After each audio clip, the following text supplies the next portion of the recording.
It's a holiday weekend, but I know you want to talk about your Chiefs. We're going to answer your questions tonight.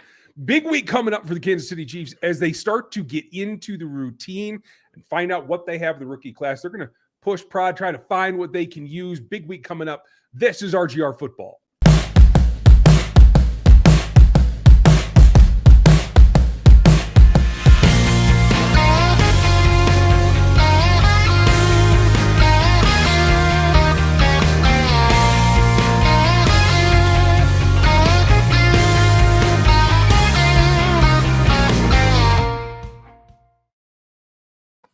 Welcome back, everybody. Look, the intro played and everything. We just get to roll on. Stuff worked. I'm Ryan Tracy. Welcome back to RGR Football. This is Dan Harms. All parts of him. He might be blinking a lot, but he's going to be all right. We are here. It is seasonal allergy season. You hanging in, Dan? Oh, yeah. Oh, I'm dying a little bit each day. Like, it feels like it gets worse. Today, my eyes have decided to attack me to no end. So we're hanging in, but we're doing all right. Oh, keep it rolling. And folks, we'll keep rolling. Dan's going to make it. I'm going to make it. It's been a long weekend. The family and I did a couple of things, but you saw something pre-recorded last night. Hope you guys enjoyed that. And tonight we're going to go through your questions, particularly about so many changes coming in OTAs because there's so many young players. And it's not just that the rookies have to participate. Just like last year class had to participate, but you have to have play. And I don't mean okay play. You have to have real play from this rookie class. It's getting a little bit more desperate. Yeah. And I just did a piece for NFL 33. You guys will see that tomorrow over at NFL33.com. If you're not a sub yet, go get subbed. It's the first podcast on the new Substack because I can knock out a podcast a whole lot faster than I can type an article.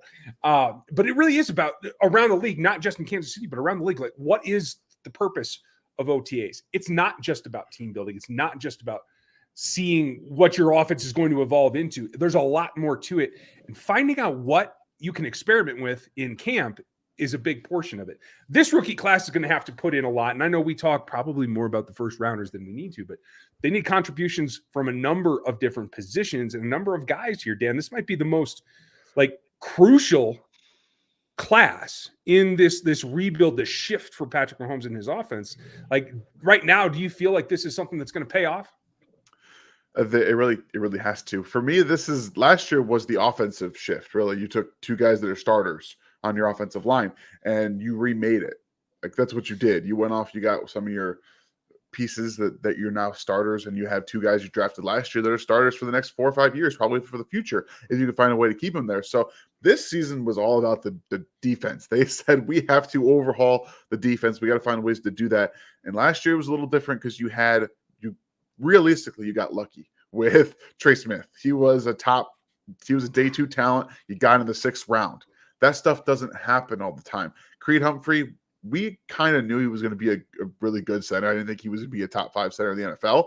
Season 1, those are things you can't really account for. So when you have so much impact on your roster being influenced by young players and rookies, it gets dicey because you can't expect players like that to go off and have those seasons. Sometimes it happens. Sometimes you get lucky and you have 2 guys in the same draft class, really 3 guys in the same draft class that can bump up your entire roster. We can't, as Chiefs fans and analysts, we can't expect for that to happen from this group. That's where you fall, not just ourselves, the front office can lull themselves into a trap, say, hey, we drafted 3 starters last year. Maybe we get 3 or 4 this year. You can't get complacent. You have to push these guys in camp and all these things to see what they're made of, to see what you got. If you have to revamp it next year again, then you have to go through that process. That's why you have to find out now. That's why you said it's so important right now, because you have to know what you got. You have a very good point, because even I get to the point where oh, hey, they should get 3, 4, maybe even 5 starters out of this class. Well, yeah, on paper they should. Yeah. But we're 2 days into practice here, folks. Exactly. So even I get ahead of myself, and I know better. And I've been the guy who said, "Oh, this is going to be a starter," and the guy never gets on the field. I've made all those mistakes. When you do this part of the job as long as I have, you're going to have your mistakes. There's no way around it. One person who won't make a mistake tonight is our fearless moderator, Liz Morrow. Thank you, Liz, for being here. Aaron, it is a family team we have of moderation here on this channel, and thank you, Liz, for doing it. I appreciate it. Don't push her buttons. Don't push your luck, because she will ban you immediately, and I love that. We are going to get to your questions. If you're new to the channel, make sure you like, sub, and hit the bell right now tonight. Because once we get rolling, it's hard for me to stay on track. We all know this. I'm just trying not to get that message from Dan midway through saying we're way behind already. So I have stacked some questions. We're going to get into them right now for you guys. If you want to support the channel, the super chats are the way to do it. I guarantee you, if you super chat, you will get a response. You can also get into the gear store, grab some of that. There's a lot of ways, including not only subbing to NFL 33, but becoming a paid sub. That means you get some extra posts. You get a lot of what our members get here. You can become a member on this channel. That gets you extra content. We do have a solo vid from Gooch coming, I understand. I'm waiting for the delivery on that so I can tell you when we'll release that. And you have my rant coming from the thing that's been bothering me the last week, but it's for another day. It's coming. I'm not quite ready to reveal that yet. Okay, so that's set. St. Paul Chief, thank you for the support. Appreciate you very much. It seems unlikely that Odell Beckham Jr. is who we are. The OBJ, it's not Orlando Brown we were talking about the other day. This is Odell Beckham. We'll agree to a contract extension. No, this is not. Okay. I thought that it was. I was like, oh, okay. So St. Paul Chief thinks that it's unlikely that Orlando will actually agree to a contract extension. What if he refuses to sign his franchise tag? Will KC still retain his rights? Yes, he cannot play for anyone else. If he chooses not to sign the franchise tag, and I do believe, Dan, I don't know if you know it for certain, but I think it's like a September 15th, 18th, something like that is the deadline. I think it's a week or two into the season. I think that's the negotiation period. I think maybe it does have to be signed by then. I could be wrong. But if he doesn't sign it by then, folks, he cannot play. The Chiefs will retain his rights. The problem is, and we talked about this a little bit late last week, is, as I understand it, and I haven't gotten any real update this weekend because I haven't really been in touch as much, but he doesn't have an agent yet. That's the hardest part right now, because you kind of have to make that decision. Are you going to go agentless and negotiate yourself like Lamar Jackson does, or are you waiting to find the right person that you want to hire? And those are two very different situations. So hopefully he can just come to a decision, and I think then the ball will be rolling. Okay, so the NFL's deadline. I was going to say the NFL's deadline for signing the players to an extension is July 15th. So the Chiefs have until July 15th to sign him to an extension, or he has to play on the tag. That's what that is. Okay, does it have the tag date there as well? No, it didn't. Because if the extension date passes and he still doesn't sign the tag, there is another date specific to the tag, in which case, St. Paul Chief, if he didn't do either, then he's sitting out the year. And that's you can ask Lev Bell how fortunate that was for his career. I don't think that's a good plan for any player, to tell you the truth. You just get older and it just gets harder, to tell you the truth. So now on the OBJ, the other version in Odell Beckham Jr., I had some people ask some questions about that last week, because clearly I confused the two in the Q&A that I did Thursday night as well. OBJ is a ways off. His recovery from his injury, I don't think is going to be really prime until about November. So you're going to look for teams to check in on his recovery, maybe late September, early October. I think the Chiefs should be on the front wave of that, because I think you can get that done. What did you say there, Dan? Nothing. I just nodded my head, scrubbing my eyes, trying not to die. You're gonna live. I guarantee it. Only anaphylactic allergies are gonna get you. So you're right. You're all right. JC, thoughts on Justin Watson? Mahomes seems surprised by him. He's 84, right? Yeah, I think so. The tall kid. Yeah, I'm surprised as well. If he continues that and consistently puts some play that catches the attention of his quarterback, that's a positive sign. Now, I didn't see anything prior to that made me think he'd be an option for the roster. Could I be wrong? Absolutely. Sometimes things click, whether it's with the quarterback or with the offense or what the role is that you're being asked to do. So you can't rule it out. That's for sure. He's definitely a guy that we're going to have to keep watching as far as I'm concerned. And, maybe we'll just have to hose down Dan's eyes because Scott's concerned now, but he wanted to say hi. Hi, Scott. Thank you. Appreciate it.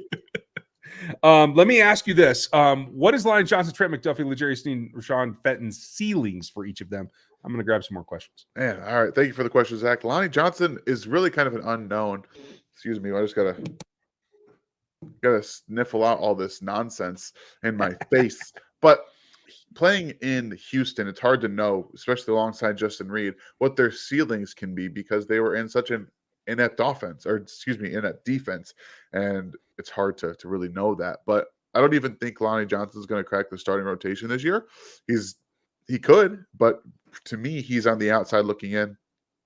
Rashad Fenton as well. His ceiling is what we've seen as a coming in on some third down situationally, maybe slot, a little bit of outside, and at safety, it's going to be his best spots. So I think his rookie season, funny enough, was his best season. He was pretty decent in coverage last year, but when he's able to be used as that third safety-ish / slot, but more of a relief player, a jack of all trades, as you will, that's where he's at his best. If you plug him into one spot, you can start attacking him and getting his weaknesses down. So he's more of a, you got to move him around, get the best out of him kind of player. And L'Jarius can be, with his athletic ability, a number one corner in this defense. So and obviously Trent McDuffie is going to be like vying for that as well. It's going to be between those two. Which one of those is going to take it? We're going to find out in the next couple of years, because I think Snead can, but I think McDuffie has the intelligence along with the speed and his athletic ability to be a number one as well. It's all going to be who takes the crown and who adjusts to the defense the best. So that's going to be interesting to find out. Yeah, I'm really going to be interested, particularly to see the transition for McDuffie in terms of the volume of snaps in man versus zone, because he played so little man in college. I've seen him be capable of them, but he wasn't asked to do it a lot. He will be quite a bit more, double, triple the percentage that he played in college will be man here in KC. So I think the transition could take a little bit longer, but I agree. I think you could have two guys that could be legitimately called CB1s, in terms of being a top 32. And that's really what a CB1 is to me. If he's one of the top 32, it doesn't matter whether he's got another guy on his team that's just as good. If one team had one corner, he would be one of them. That's what it comes down to. For Fenton, I'm hoping for a bounce back, because I feel like he was still on an upward trajectory until last season. I don't know if the injuries were part of it or what, but he didn't play as well. I thought he got a little bit lazy, didn't move his feet. He got a little bit more grabby, just didn't play very disciplined. And I think that that's fixable, but that's going to be about the coaching and about the player. So we won't know until we know that one, Zach. Let's see. St. Paul Chief is back. I'm beginning to assume that Veach has no intention of making a big move on the D-line this year. How pessimistic are you if they go into the year with what they already have on the roster? I mean, I'm not going to say pessimistic, because quite frankly, they can't get a lot worse in terms of at least finishing. They had a decent pressure percentage. I want to believe it was roughly 21st, 22nd in the league. Yeah, I think somewhere around that. It was like 30th in sacks, though, 31st in sacks. So it's the finishing thing, which unfortunately was one of the things that I pointed about Karlaftis pre-draft, is like finishing is one thing that he's got to work on. And so that can be said to the whole defense. But if they enter the year the way they are now, there's still a possibility that they could retrade another 7th round pick, of which they have, I think, 3 or 4 right now, for Melvin Ingram, and get him back against his will, just like they did last year. So you never know. Never know. I mean, there's still some options, and I think cut downs this year are going to be very interesting. Something that the team's going to have to watch there. But thank you, St. Paul Chief. I'm interested in this one, Dan. Whiskey Bravo asked, over under 5. The number of turnovers caused or secured by rookies on this defense. What do you think? There's going to be one at every level. So I want to go over on this one, because I think you're going to have 3 guys that are going to play, actually 4 guys that are going to play like this year. So I think the over on that is where I'm going to stick. 1 each. Okay. And it's turnovers, not specifically interceptions. So I'm with you. I will and take it says the over caused. as well. So it could be a fumble forced, but not recovered. So yeah, it could be. Okay. Well, I like the way you're getting down to the details there. You're saving our bacon here. I like that. Yeah, I'm going to take the over with you. That made me a little optimistic, Whiskey, but I'm feeling good about that. Lee, hearing anything about June 1st cuts that might be of interest to the Chiefs? Chiefs cutting anyone? I haven't heard anything specific about the Chiefs cutting anyone. I know a lot of people, I've heard suggestions that they should cut Frank and move on. And my only question is, who do you have then? Because the pass rush is derelict as it is. And that's what a rookie would then be your primary pass rusher at the edge position. Yeah. That cannot happen. You don't save any money. You hurt what is already a thin pass rush already. So I can't see that happening. There are some teams, though, that I think maybe have upped their pass rush a little bit. I actually like what's his name? Jenkins, who played at Georgia as well. He's been with the Jets. I thought he signed elsewhere, but I thought he came back this year, and then they drafted, obviously, and tried to correct that as well. So maybe they're a roster to watch. I don't usually say that, hey, watch the Jets roster for cuts, but there are crazier things. Anyone stand out to you? Not really. So I can't think right now. I'm gonna take a minute to go in and deal with this. I'll be right back. Yeah, no worries. Oh, it's tough. This time of year is rough on folks.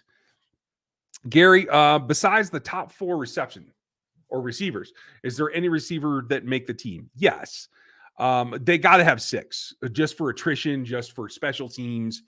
And right now, it seems like to me, the guys that are fighting for 5 and 6 are Josh Gordon, who has been getting some reps with the ones, Jerice Fountain, who has been getting some reps with the ones and played a ton of special teams last year. He got elevated a couple times specifically for special teams. And that is usually what the number 6 receiver's primary role is playing special teams. So he's in that position. Then you have Ross. And Justin Ross started out a little slow, but I understand obviously with the one-hand catch that they put up on social media and all that, that's a big play. But I understand that he's starting to come along with the offense as well. If that continues, then I would think he would be in that mix as well. Now, Watson, I can't speak to it because I haven't been there. And to be honest, Patrick Mahomes is the only person I've heard talk about him. The beat reporters that I've spoken to that have been at practice haven't mentioned it as being a standout, to tell you the truth. So I don't know that I'd put him up there yet. Let's see what another week brings. You know what I mean? There's plenty there that could turn into something. Like this is step number 1, right? So the fact that I think it was 4 years in the league, maybe 5. Yeah, he's a 5th year. Okay. So he's got some experience. He's got good size. He was down and has been on and off the roster down in Tampa Bay. That's a quality club, obviously. Beat the Chiefs for a championship as well. So like you can justify like comparison there. And I think that that's somebody that's worth a look, but I can't feel comfortable projecting it yet until I see him myself.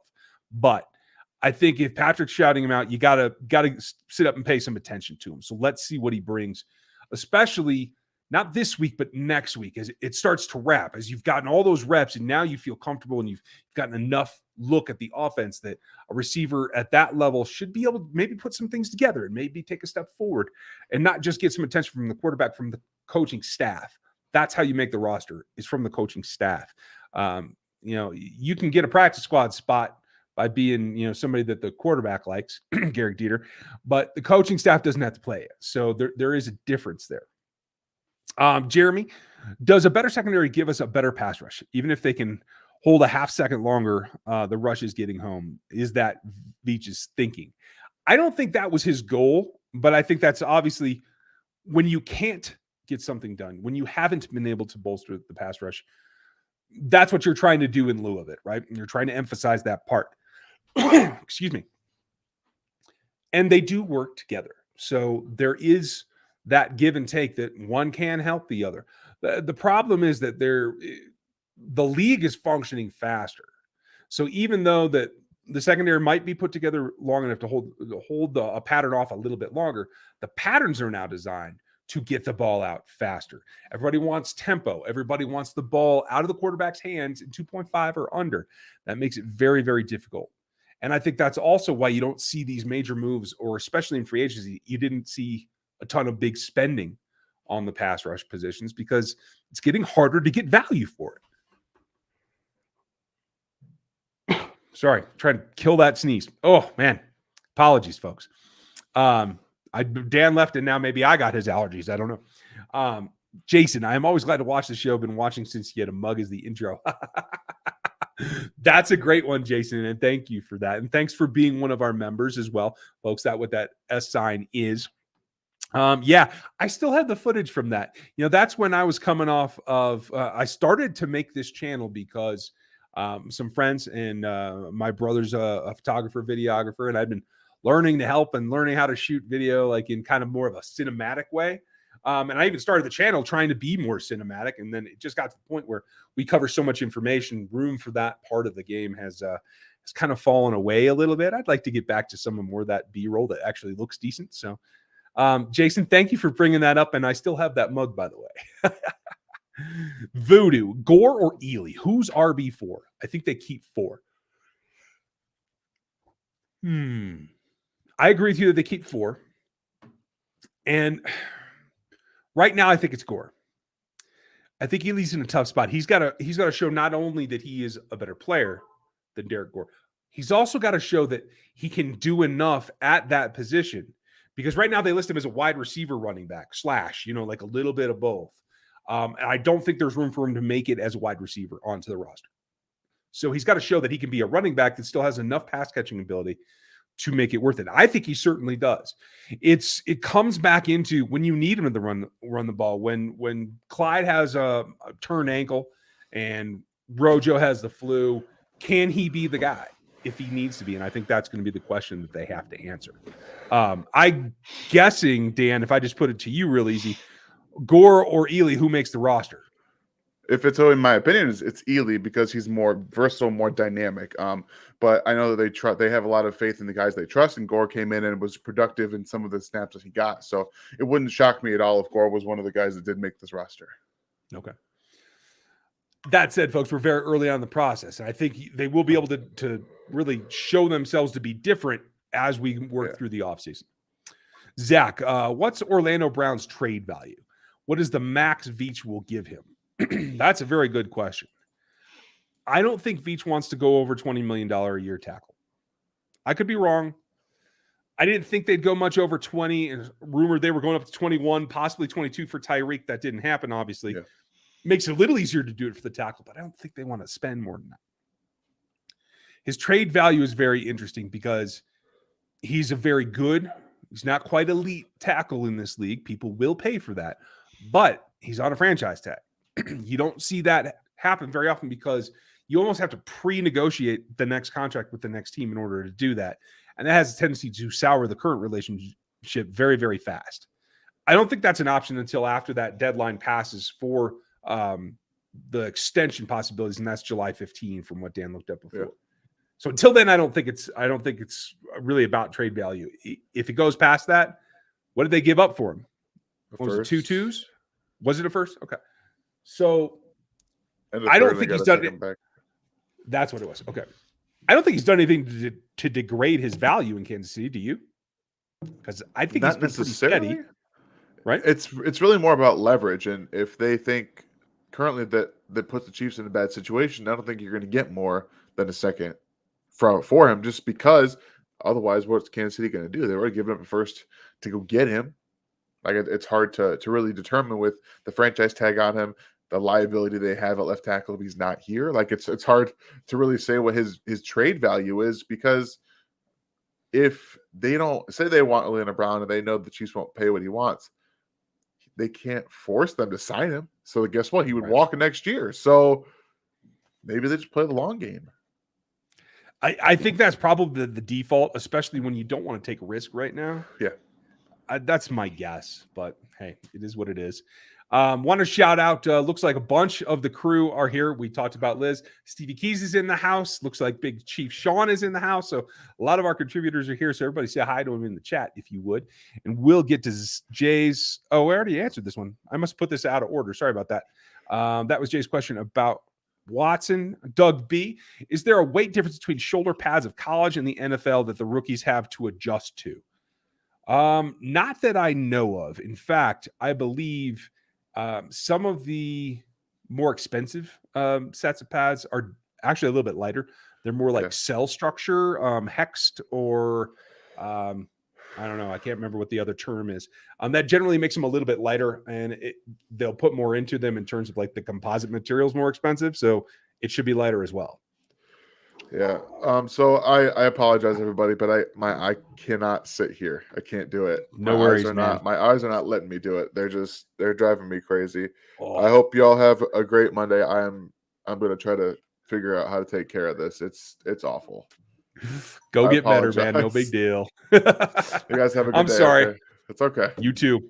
All right.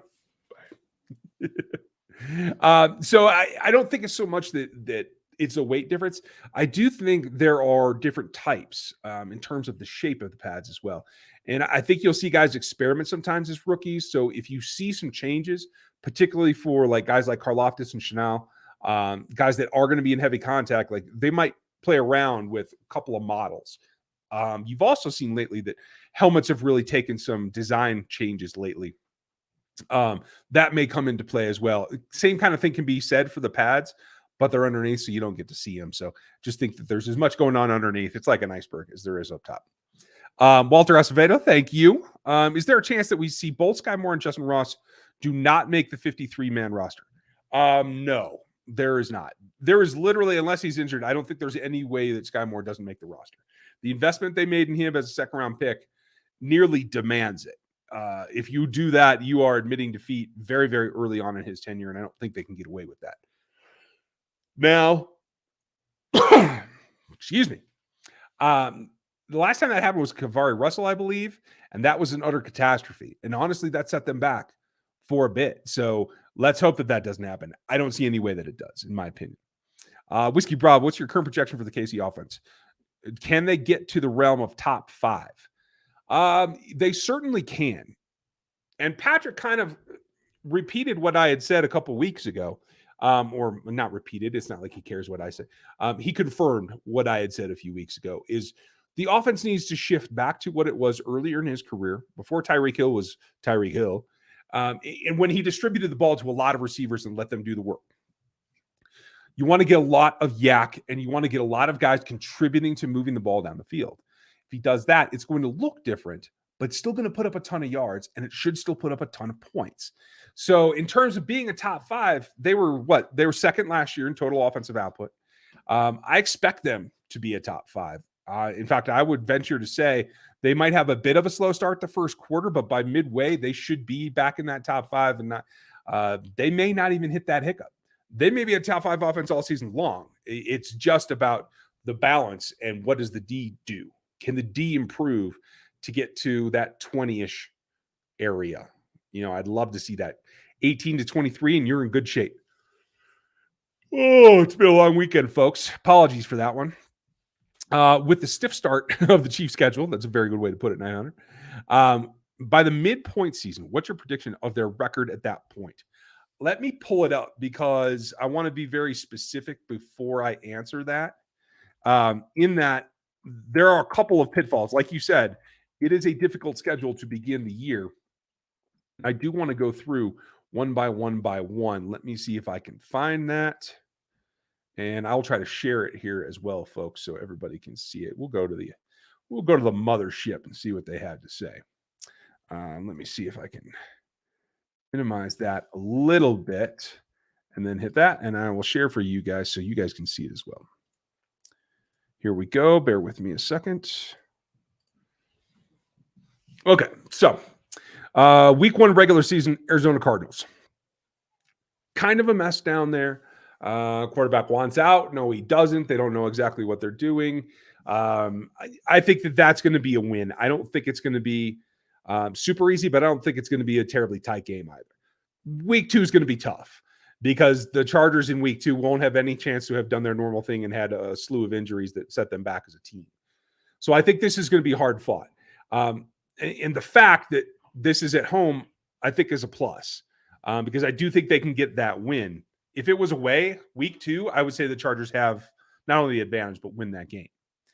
Then the Colts come in. And I know the Colts don't seem that formidable, but I think they are. And I do think an angry and vengeful Matt Ryan is something to be nervous about in terms of what he's going to be able to do for their offense. I think that offense may be humming a little bit quicker coming along than the Chiefs are at that point because of his veteran leadership. I could be wrong. I don't want to put too much credit where it's maybe not due, but I do feel like that's going to be a tougher scenario than it looks like on paper. I won't call that a loss, though. I think the Bucs are going to be a little bit ahead of where the Chiefs are at that point, and I'm going to call that a loss at this point. I do feel the Raiders are dealable. I'm not concerned about that. I know Devontae Adams is going to be a tough challenge. But at the end of the day, I do think that is a team that the Chiefs should be able to handle, especially at that point in the season. Now, if they get on a roll and they develop that chemistry and they develop the offensive pieces that they need, I think Josh McDaniels has still got quite a bit of work to do. So I'm not ready to anoint them here, but maybe later in the season, they'll be a more formidable foe. We'll see. The next one that I think is tough is the Buffalo Bills.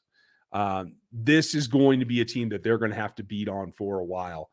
It's going to be just punch for punch for punch, much like we saw the last time they played. I see it kind of being the same, to tell you the truth. And so I'm going to be a little conservative there and say that this is a loss for the Chiefs too. So now we're at 2. And San Francisco will be the last of the front 7.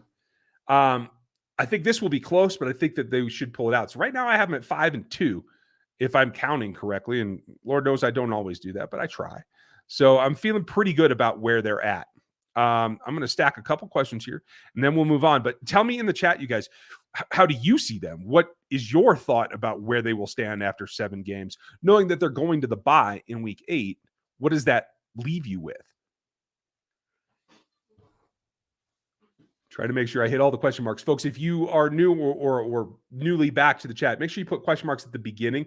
It's the best way for me to find them. I struggle with the text here because I'm trying to see as many as I can, but I got to see those. It is definitely helpful for me. Do you think Andy Reid is the best head coach in the league? And if not, who you got besides Belichick? I mean, you can't really take Belichick out of it. I would have said Sean Payton is right up there with Andy Reid.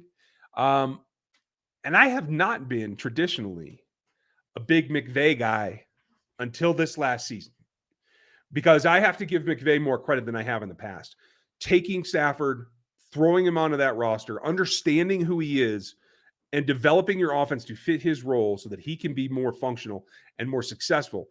I think that was a brilliant coaching move. And I think that proved that he is not just the creative coach that we've seen and the new test tube guy, but also a guy that understands how to make teams win by playing to their strengths and using their best players for them. So I would put McVay up there as well.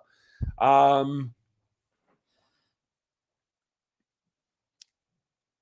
think you got to put Shanahan in the area. I don't think Shanahan's as good as Andy Reid, but I'm saying he's probably the next tier down, top 10 coach. Let's put it that way. BA's not in Tampa Bay anymore, so take him off. Recent success breeds recent success. So I think that's really probably where I'd leave it. I don't think Andy Reid has a whole lot of peers left, especially with Sean Payton out of the league now. There are a number of guys that have the same kind of tenure, but I wouldn't put him in the same league. Thanks, Digital. Sweaty Dog, is it fair for Mahomes to say Jay Watson runs as fast as anyone he's seen after Tyreek? Said Tua has one of the prettiest spirals he's seen. He can say whatever he wants. It's fair for Patrick to say whatever he wants. You just have to remember, this is not an unbiased opinion. This is not saying, that they've measured it and this is what he is. This is a player's opinion. And quite frankly, it's the best quarterback in the league giving you some props. There's a mental aspect to there where he's trying to lift and give his own guys some confidence. That's got to be part of the equation too. So remember, Patrick's doing not just to make a statement, but to kind of make a self-fulfilling prophecy. Like, hey, this guy's fast. If I call him out, maybe he'll get even better. You know what I mean? So I think that's certainly a positive. I haven't seen the actual quote. Like I said, I've been gone most of the weekend, but the part about Tua, I'm not so sure about. It makes me wonder if Patrick's watching enough film on the Dolphins, but he doesn't usually watch film on the offense anyway. So, hey, we'll take it with a grain of salt. Miss Holly, thank you for the support as always. I see people getting bent out of shape that 3 rookies haven't signed contracts yet. I'm not worried about it personally. Your thoughts? I'm not worried about it at all. There's not much that they can ask for. Really, it's only about what is that? It's not deferred money. It's I can't remember the term. What is it? It is it's basically, if you were to be let go, you get the offset. It's offsets. So that you could get double dip, basically, sorry, if another team picks you up. That's really the only thing they ever negotiate anymore. So the fact that it done does not bother me. It will get done. They don't have much of an option, and the Chiefs will have rights to them anyway. So the only thing they can do is choose to sit out, which would be the silliest thing I've ever heard of for a rookie in this league. So Thank you, Holly. Appreciate the support as always. And great avatar. Aloha. How are you, Bill? In Juju's best year, he often beat one-on-ones and had numerous house calls. Were those from the slot or outside? Are the Chiefs thinking of playing him out wide? I love the shows every week. Thank you, Bill. And I would have to go look them up to know which were more. But as I remember, in that best year, I believe it was a mix. I want to say there was more from the slot, but that's just my gut feeling. Like I said, I'd have to go look each of them up. And yes, and that's true. That he was able to beat one-on-ones. He was able to be dynamic.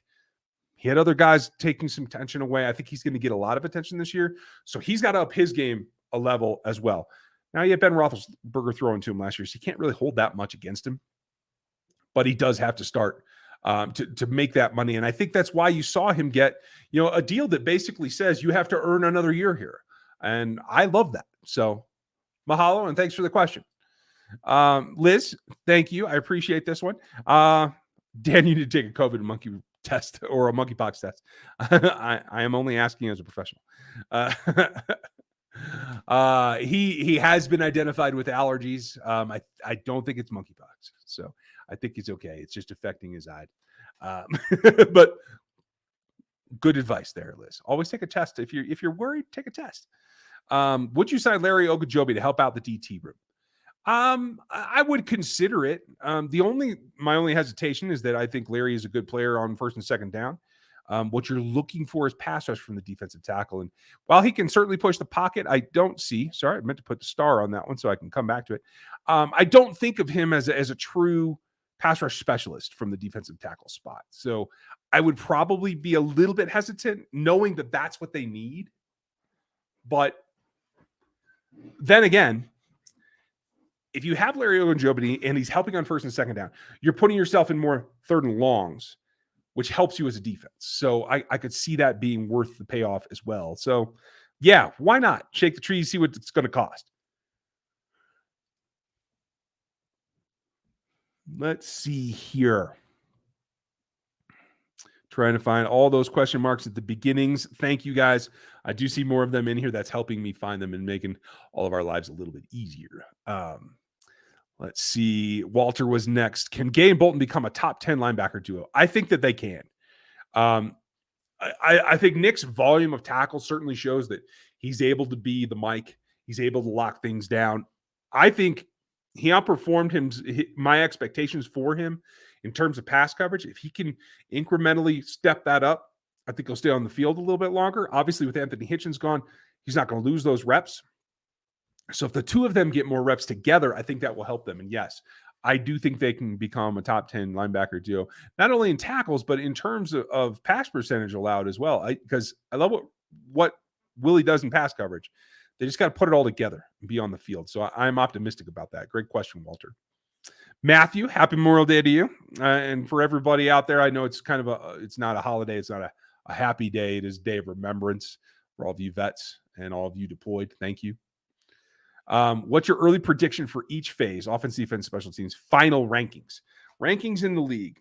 I'm going to go in specifics in that I'm less concerned about yards allowed for the defense or yards produced for the offense than I am about points.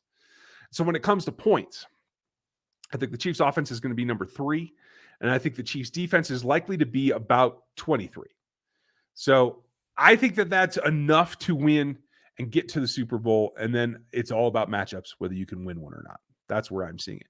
In terms of the special teams, I feel like they're due for a bump. I thought it was a little iffy last year. So I think they can come up, and I think they were at 19 last year when it was done.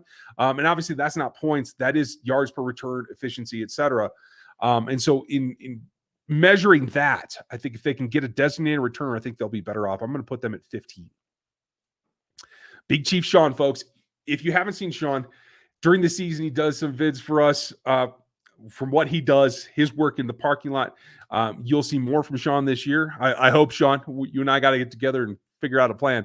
But you also need to go sub to Sean's channel. So make sure you do that. It is Big Chief Sean. You can type it out just like that. And don't miss Stevie and Gooch and Aaron's new channel, the Back Talk Boys. That's BAK Talk. Make sure you go sub to that as well.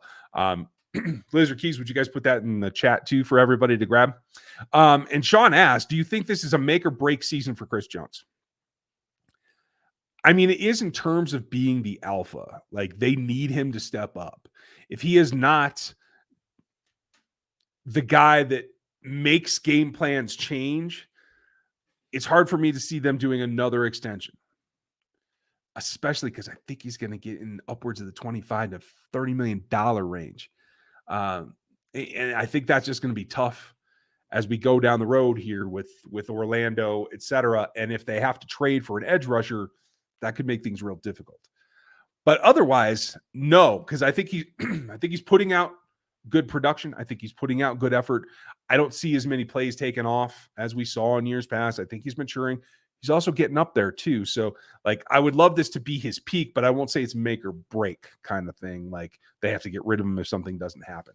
I think if he takes a small incremental step forward, he's going to be that much better and solidify his spot as the second best defensive tackle in the league behind Aaron Donald. I just don't see a way to overtake Aaron Donald. Thank you. Arthur Thomas, our LBs will help the D-line with applying pressure. I see us keeping 5 LBs. Gay and Bolton, the top 2. Top 5 duo by the end of the year. Again, if you're measuring tackles, probably. Because I don't think you're going to get that much help from the D-line. If you're talking about pressures, probably not, because I don't think they're going to get that much opportunity. But I hope that they get opportunity. And I like what you said to begin with. They should be helping apply pressure. So should Chenal. All 3 of them are good blitzers, and I want to see them rotate through there and find creative ways to dupe the quarterbacks, mess with the quarterbacks' heads, get them seeing ghosts, and you're going to be in good shape. Zach, could Ealy do what McKinnon did last season? He possibly could, yes. People have compared him to McKinnon. He's got the speed. He's got the pass catching ability. He's not the power interior runner. So, like, the drawback is kind of the same as well. It's just about the transition. I mean, playing Ole Miss is SEC football. So, like, you got to feel pretty good about it. It's going to be it's going to be a challenge, but I think that he could do it. The question is, they have a trust factor in Gore, and I think they really like Pacheco in terms of a guy that brings the physicality factor that maybe the rest of them don't. So I find it hard from moving on from him if it comes down to, say, Pacheco and Ealy. I think it's just going to be – it could be a practice squad call-up kind of situation where they have to bounce it around and just see who comes up next every week. That isn't exactly optimal, but it allows you to use your roster to its fullest, and I think that's a plus. So I'm comfortable with that if that's the way it has to go. Okay, stacking a few more questions here. Want to make sure that I hit everybody and make sure every super chat gets an answer for certain. All right. Thank you, Zach. Whiskey. Thank you for the support. If you were betting, which is more likely, Mahomes 50+ passing TDs, CH 2,000 yards. I assume that's rushing. Because if it's from scrimmage, then I think that's probably the most likely. Karlaftis plus 10 sacks, McDuffie 8 interceptions, or KC winning the Super Bowl. Which is most likely? It's not going to be 8 sacks with McDuffie. It could be 8 PBUs, that's for sure. It is not 10 sacks with Karlaftis. It's either Patrick or winning the Super Bowl, in my opinion. Unless CH is yards from scrimmage. But I'm going to go with Patrick. If he spreads it around and he hits targets, they can't cover everyone. They can't double 2 guys anymore and make that stop the offense. So I'm feeling good about that. I think it's going to be 50 touchdowns. Jeremy, doesn't Brown get a leg up opposed on us because of what we gave from him? I mean, he does. I mean, it certainly factors into the cost and what Brett Veach wants to do.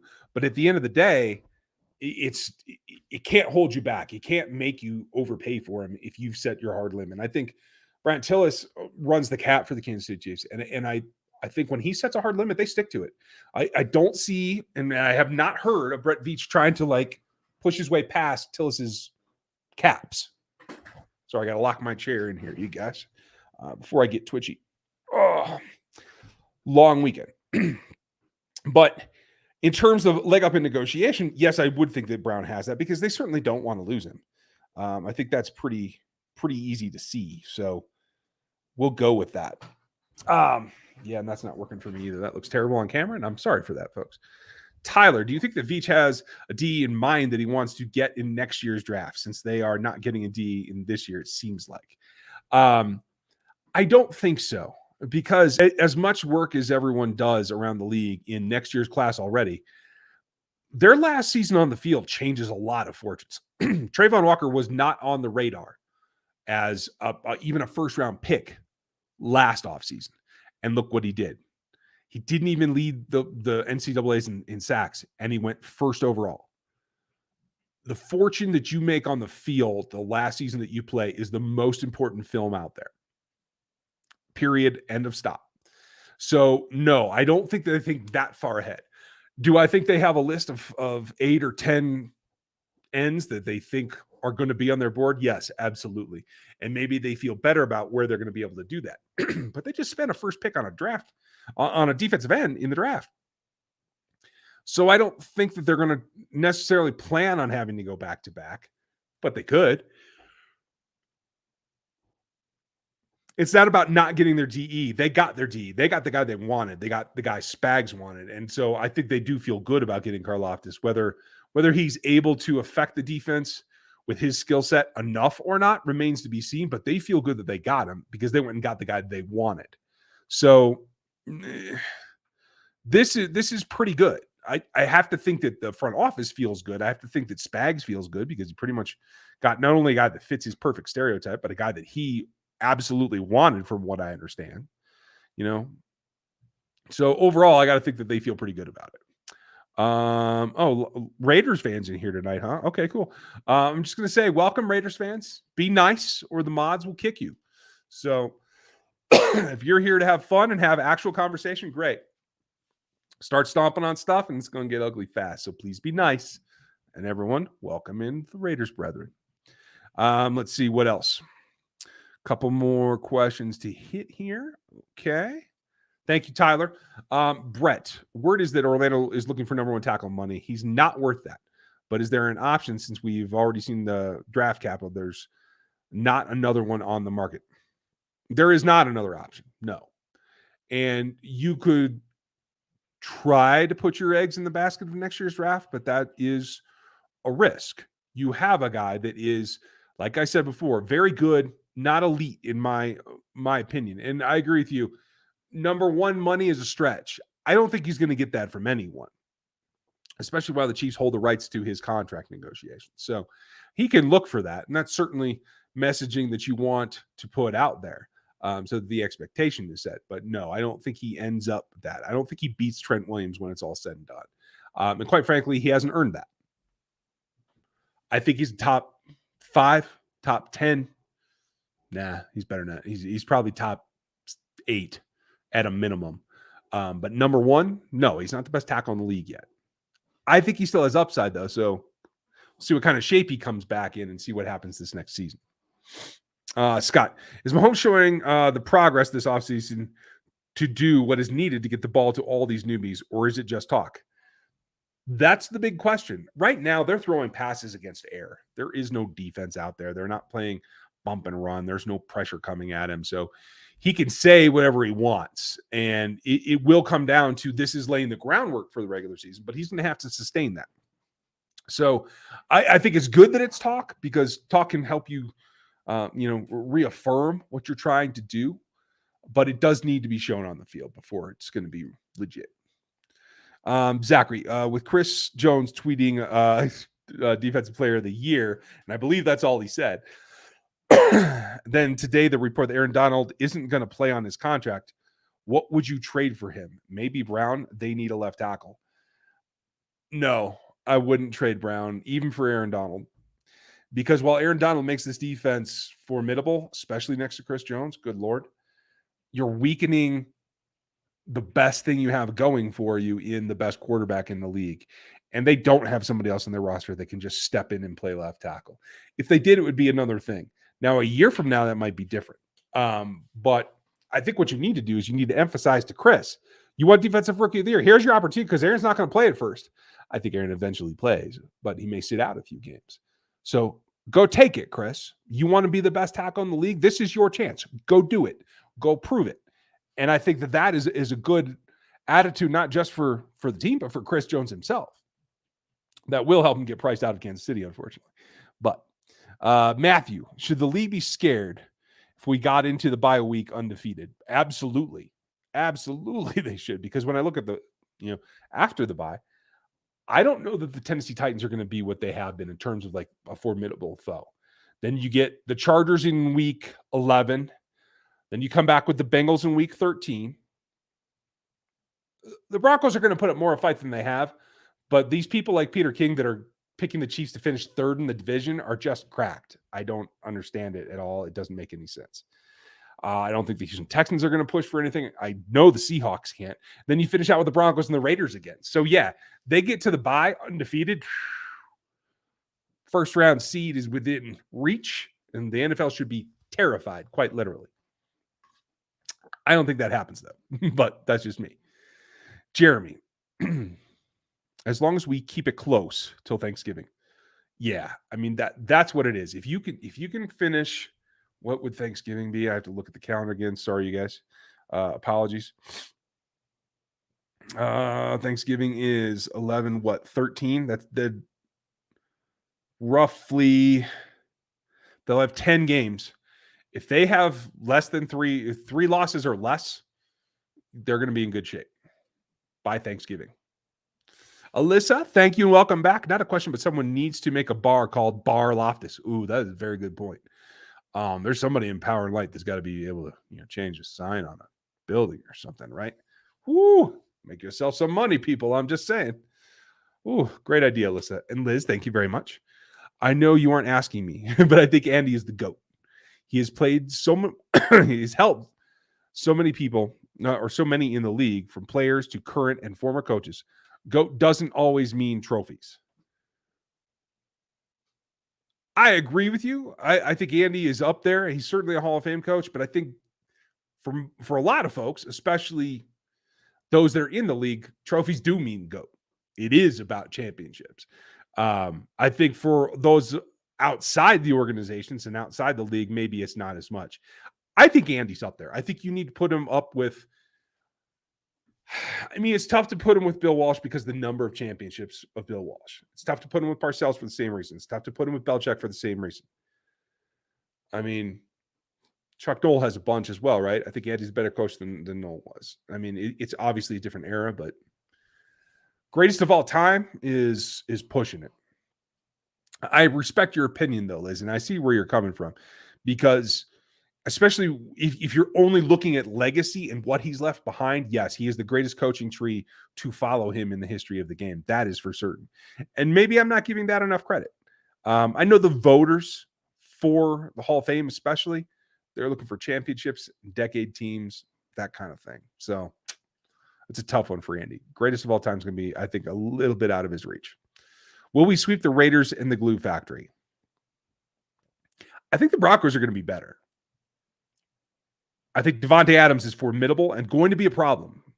Let me say that like straight off the bat. Devontae Adams is going to be a problem. Even with L'Jarius, even with Justin Reed over the top, even with Juan Thornhill shadowing him, they're going to double him because then you have Renfro underneath. They got rid of Edwards, who was another like powerful receiver that you had to at least put a body on. Now they can afford to like hammer him. So sweep. I'm going to say the Chiefs win 3 out of 4 against the Raiders and the Broncos. How's that? Maybe. I don't know. I hate to use the word sweep because it just feels like I'm going to jinx them. I got to tell you the truth. I think Mike Tomlin gets overlooked a lot. That's fair, Phil. And honestly, in recent years, I think we've come to realize that we have underestimated what kind of job he's had to do to manage personalities, right? When you think about all the stuff that AB was doing that never got out and how off the tracks he was when he finally did leave. And then you had Sanders, who just keeps yapping at everybody about how great he is and doesn't quite pull it off. Like, I think expectation, management, accountability, I think Mike Tomlin does a lot more than those of us outside of Pittsburgh do give him credit for. I agree with you. But you also have to say, Mike Tomlin he's a management coach. He's not doing X's and O's. If I am a Hall of Fame voter, I think things are very different in terms of the role that you play for your team. And that goes as far as Mike Tomlin as well. So, okay, RJR family, 450 watching. You don't want to disappoint your mod mama, do you? I don't want you to disappoint the mod mama. So please, if you would hit the thumbs up, please. If you're not already subbed to us, hit the sub and that little notification bell as well. So, thank you. And thank you, Liz. Let's see. Thank you for that last one, Lego. Thank you, Phil. Cole. Anything going on with the draft picks signing their deals? Not that I know of. Now this is a weekend of film study meetings. It's a chance where the front office is probably talking to some agents, so I'm guessing it's coming along. I'm not too concerned about it. My guess is everything's done by mandatory minicamp. Quite frankly, they don't have to be done until they report for camp anyway, and they report a couple days early, so I'm not too worried about it. How many of these rookies do you think can get up to speed and make an immediate impact this season? For the season. For week 1, I think Karlaftis and Mcduffie are your starters, period. I think as the season goes on, I think you're going to see Chenal become it's hard to see him be a starter unless they really change their philosophy and they don't play as much nickel and dime. Because he's really a starter in the base. He'll be the second Mike, that kind of thing. But I think he could come on. I think Bryan Cook starts sooner than later, but maybe not week 1. It might be week 4 or 5. I think Bryan Cook makes an immediate impact. I think he could lead this team in interceptions, to tell you the truth. Or let's call it turnovers. Let's put it that way. And I think Sky Moore gets into the lineup quickly. I think he is in the rotation by week 3 or 4, maybe 6 at the outside, and is catching passes and making a difference. So that'd be 5. I think 5 guys will contribute this year. And I'd love to be wrong, and Josh Williams jumps in there and makes a big deal. I'd love to see that. Pacheco, like even Jaylen Watson, love to see that. Is there a possibility? Did I get that wrong? Was Jaylen Watson who Mahomes was talking about, as in the corner? I hope not, because I would hate to think that I just did that all wrong from that earlier discussion, you guys. I'm jumping on and checking the roster real quick, so don't mind me. Is there a possibility Kansas City could have the best offense in the league with all the new pieces? It's certainly within the realm of possibility. Easily could be.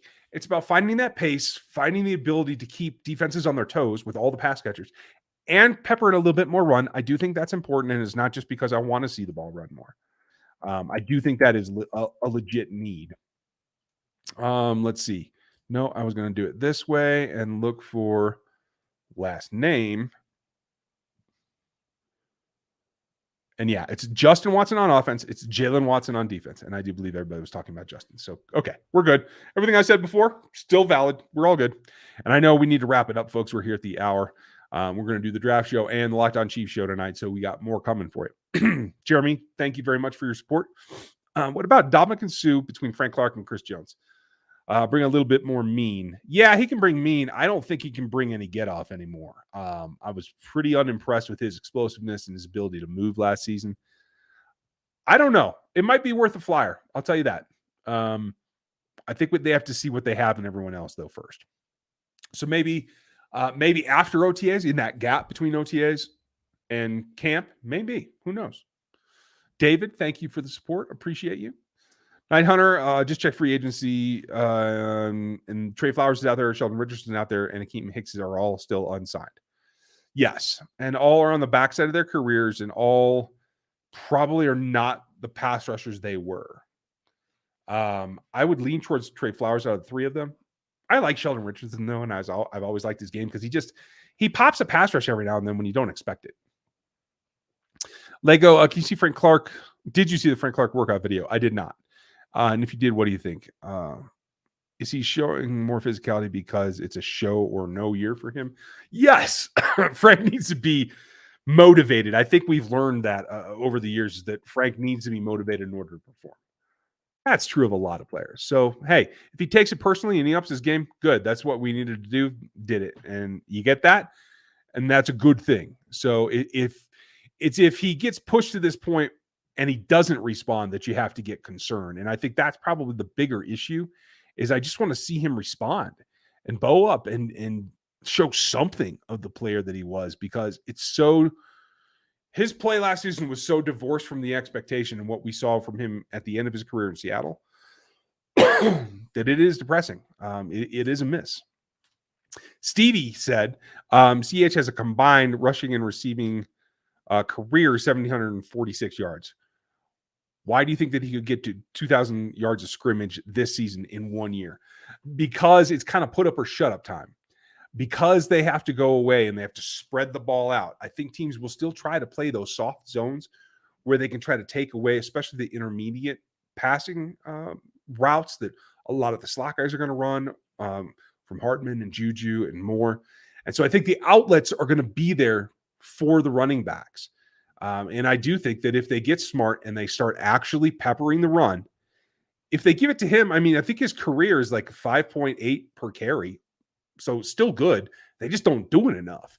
So I really feel that if he's completely healthy and they have to put more yards on the ground and they're taking away the deep threat so he gets more passes thrown at him, I think he could hit that. I don't think he can do it on the ground ever. I will never say that he could get 2,000 yards as a rusher. What did he get? I think he came close. 880 on the ground? What was his rookie year? So like there's some precedent that he can run the ball. He needs opportunity and needs to put the hammer down. I think he's getting towards the end too. You can't, it's not this year, but you can see from here. So let's hope motivation kicks in and he can do something else. Night Hunter, with Hicks, Richardson, and Flowers still available, do you see us going after one of them to bolster the D-line or the pass rush? I definitely could. I would be reaching out to them already. My guess is so is Brett Veach. So if they haven't, then I'm guessing that they're not happy with the shape he's in, or they're not feeling the dollars make sense at this point. That could all change at the end of OTAs. Let them continue to see what they have and see what offers are out there. Kay Paddock, hope you're doing well. Took a screenshot of you answering my question last time. It's my home screen now. Well, thanks. So take a picture of this one too. How long until Sky Moore masters Andy's playbook to the point that he can start? Probably a year. I don't think, unless there's someone else really screws up, that he's a starter this year. I think he will be in the rotation, and I think that percentage of the rotation will grow. But I don't think he'll be ready to start probably till next season. Walter, with all the new additions in the AFC, like Russell Wilson and Matt Ryan, is the conference becoming too heavy, and is this bad for the Chiefs? I mean, too heavy. Those are still teams that are going to pass first. So like in terms of like the play style, I don't think it's too heavy. But yes, it's getting real crowded in here with quality quarterbacks. And I know people are going to say that Matt Ryan's past his prime. He's still a quality quarterback. He still has made that team better, even over Phillip Rivers. So like, yes, the rest of the AFC has improved. It's up to the Chiefs to kind of buckle down, change the way they do things, and attack what's there, because there is plenty of meat on the bone for them to attack. Brian Gales, 4-3 in the first 7 games due to Andy's clock management and defense needs time to gel. I don't think clock management's actually going to come into it. I mean, there's always a question with Andy, but I generally, in the first half of the season, I don't think you see games come down to like clock issues unless something's, really screwed up. Thank you, Brian. Let's see. Scotty. Oh, I had that there for a second. And let's be honest, the Raiders have a pretty good tight end too, and we haven't stopped consistently like ever. Yeah. Bring in Brian Cook. I'm going to tell you that here pretty quick. Yeah. Yes, they have more. They went and drafted another running back. Like they're trying to figure it out. And give Josh McDaniels credit. He's a good offensive coordinator. I don't buy him as a head coach, but he's a good offensive coordinator. So I do feel that the offense will be competent. Not a question. Bill Walsh or Paul Brown are the greatest of all time. Okay, fair enough. They're certainly in the running. I think you lose validity with the eras that go by. So Paul Brown, I would not necessarily put up in that upper echelon anymore. 10 years ago, 20 years ago, I would say yes. And Bill Walsh, I think he is right up there at the top of the heap. Mr. Gooch is back, folks. Make sure you check him out. He should be on the channel this week, and he should be on Back Talk Bros, all the time. Check out Back Talk Bros and get subscribed to the guys over there. That's Gooch, Stevie, and Aaron. This may be Clyde's last year if he doesn't show out. Those young guns behind him have more explosion than can catch. And you can make a wager on that through Bet Online. Yes, you can. And there's Bet Online has all kinds of props. If you know Locked On, you know that they're one of our sponsors, and they have some really fun ones out there too. So check them out for sure. But you're right, and that's kind of like, I feel like it's not necessarily a contract year for him. I think he's got one more after this, but that's my feeling as well. Which is like CH has to step up, Andy has to run the ball more. They have to spread the ball out more, which means he should get more touches in the pass game. It could add up to more of a season for him. Oh, come on. Really? Thank you for the support, Gooch. But you think Hardman's going to mess around to the point that he doesn't make the roster? I don't know. I can't see that coming. I think McColl will be a starter, meaning that in the top three with Juju and MVS.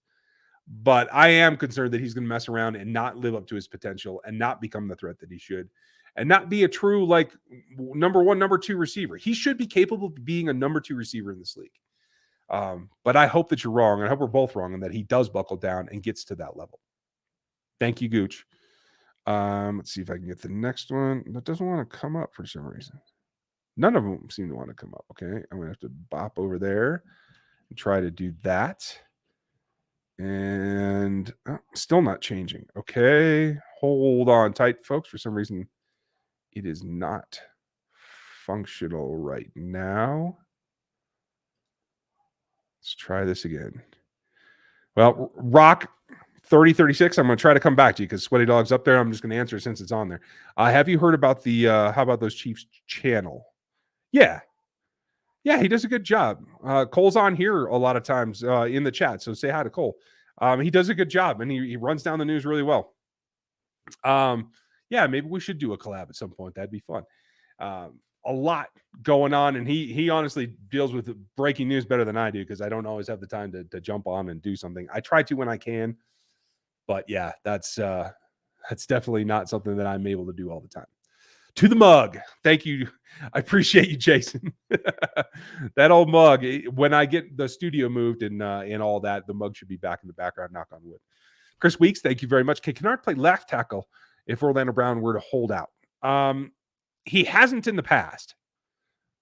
Doesn't mean he can't. I believe I saw him line up there last week. I'm guessing they're trying to just see what he is capable of on that side. But in college, he was a right tackle. So I can't go out on a limb and say yes. Hopeful. But thanks for the question, Chris. And that's it for us. I know we went a little bit long, but thank you all for hanging in here. Thank you for all you super chatters. And thanks for being part of the channel. I know it's summer and there's all kinds of stuff going on, but for 400 of you guys to be in here tonight on a holiday evening, thank you for being here. And thank you to Liz for running the show tonight. Thank you, Miss Morrow. Don't mess with Mod Mama. I'm just going to warn everybody. And to all of our guys here in Gooch and Keys and Big Chief Sean and Dan, unfortunately with the allergies, thank you to everyone that contributes. We have some new things coming for you as well. Say hi to Jeff Porter. Aaron wishes he could be here. You'll see Aaron again. And from all of us at RGR, thank you for spending your time with us tonight and every night. So I hope you guys have a good week. We have stuff from Dan this week. We have a video from me on Karlaftis this week. Seth, don't know if he's going to make it home on time for Chief of the North, but I will be there for certain. So we have a lot coming for you. Thanks for spending your night with us tonight.